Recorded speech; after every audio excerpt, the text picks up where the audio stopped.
Some of these films were shot while the war was still happening. Real ships were sunk filming them. One was made by a director who had actually been torpedoed himself, and I guarantee you haven't seen at least 4 of these.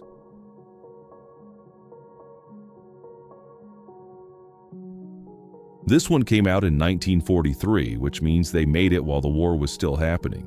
It's about a British submarine crew who get their shore leave canceled at the last second because they have to rush out and try to sink a newly launched German battleship. What makes this interesting is how the film handles that moment when leave gets canceled. These guys have unfinished business at home and they just have to drop it all and go. The movie spends real time on that contrast between their normal lives and what they're about to do. The submarine scenes work because they actually feel claustrophobic. You're crammed in there with these guys, and the filmmakers use stock footage mixed with new sequences to build the naval battles.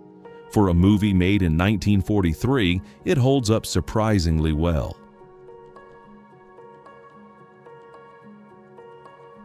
Midway was the battle that turned the Pacific War.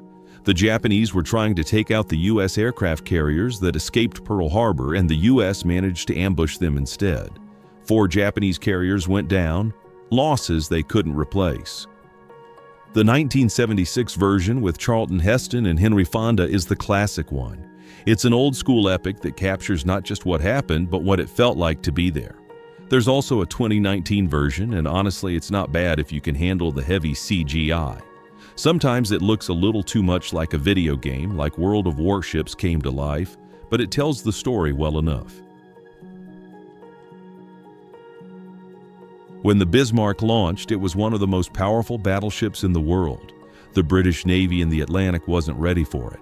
If that thing made it into open water, it could have destroyed critical shipping routes and changed the whole war. So the British had to sink it, and what followed was one of the most dramatic high seas chases ever. This 1960 film tells the story from both sides, British and German, and it doesn't shy away from the human drama on either ship.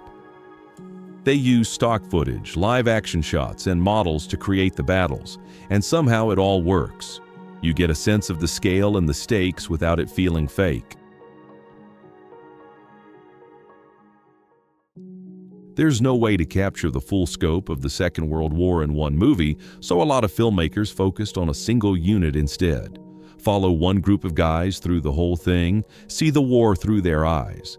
That's what In Which We Serve does with the crew of a British destroyer called the HMS Tora. The movie starts after the ship's already been sunk. The crew is floating in the Mediterranean clinging to a life raft, and they flash back to the battles that led them there. Norway, Dunkirk, all the major moments. It was written and directed by Noel Coward, who also acted in it, and there aren't really any big stars beyond him. But the acting works, and the battles feel real enough that you stay engaged the whole time.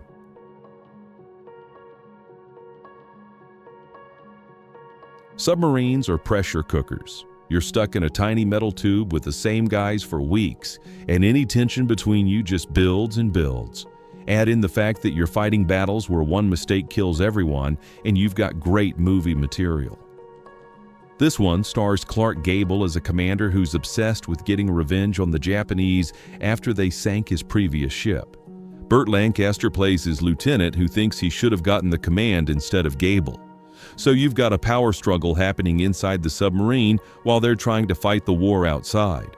The story was based on a novel written by an actual naval veteran, and you can actually feel that. Here's a problem filmmakers faced right after the war. Where do you find actual warships to film on? Most of them had been scrapped or were still in service.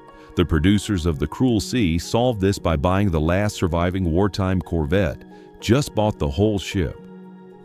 The movie follows an escort vessel trying to protect merchant ships from German submarines. It was based on a novel written by a World War II veteran, and you can tell because it gets all the small details right.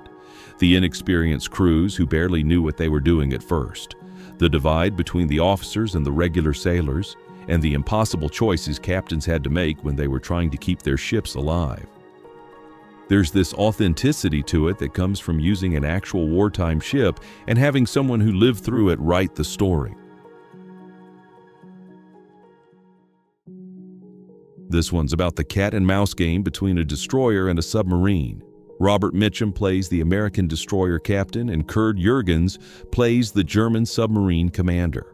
The movie shows both sides, the Americans hunting the submarine and the Germans trying to survive and fight back. What makes this interesting is the timing. The movie came out in 1958, which was just far enough from the war that they could actually make the German commander a real person instead of just a villain. Jürgens plays him with the same depth that Mitchum brings to the American captain. You watch both of them making tactical decisions, both of them trying to outsmart each other, and you're not entirely sure who you want to win. That wouldn't have been possible 5 years earlier, but by 1958 enough time had passed that filmmakers could tell the story without turning it into pure propaganda. This is the definitive Pearl Harbor movie, and it was a joint production between the US and Japan. Having both countries work together meant they could show the attack from both perspectives, which had never really been done before. The level of cooperation on this film shows how much the relationship between the US and Japan had changed by 1970. But that cooperation didn't make the battle scenes any less intense. The movie goes beyond just showing the attack. It shows the decisions commanders made on both sides, the intelligence failures, the timing, and the luck. Because Pearl Harbor was both a spectacular success and a complete failure for Japan. They destroyed a lot of ships and killed a lot of people, but they didn't destroy America's aircraft carriers, which meant they didn't actually cripple U.S. naval power. The movie shows how all of that played out.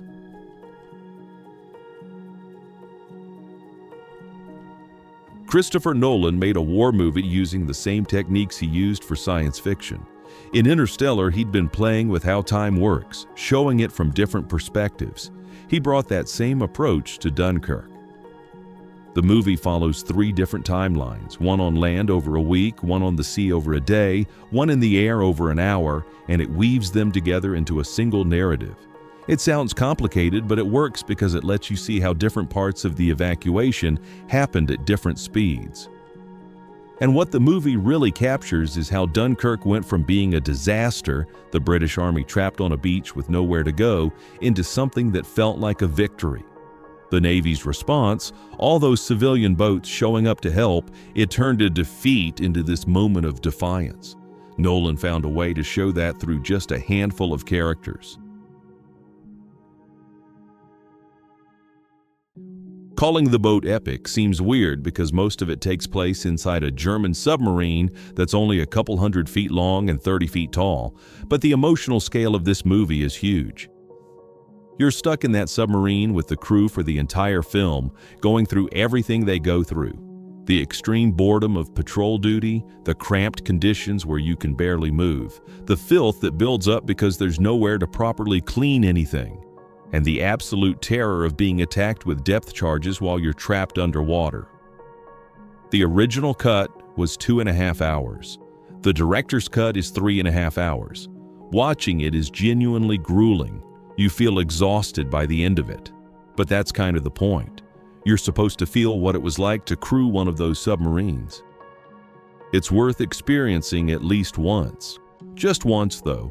I don't think anyone needs to sit through 3.5 hours of the boat twice.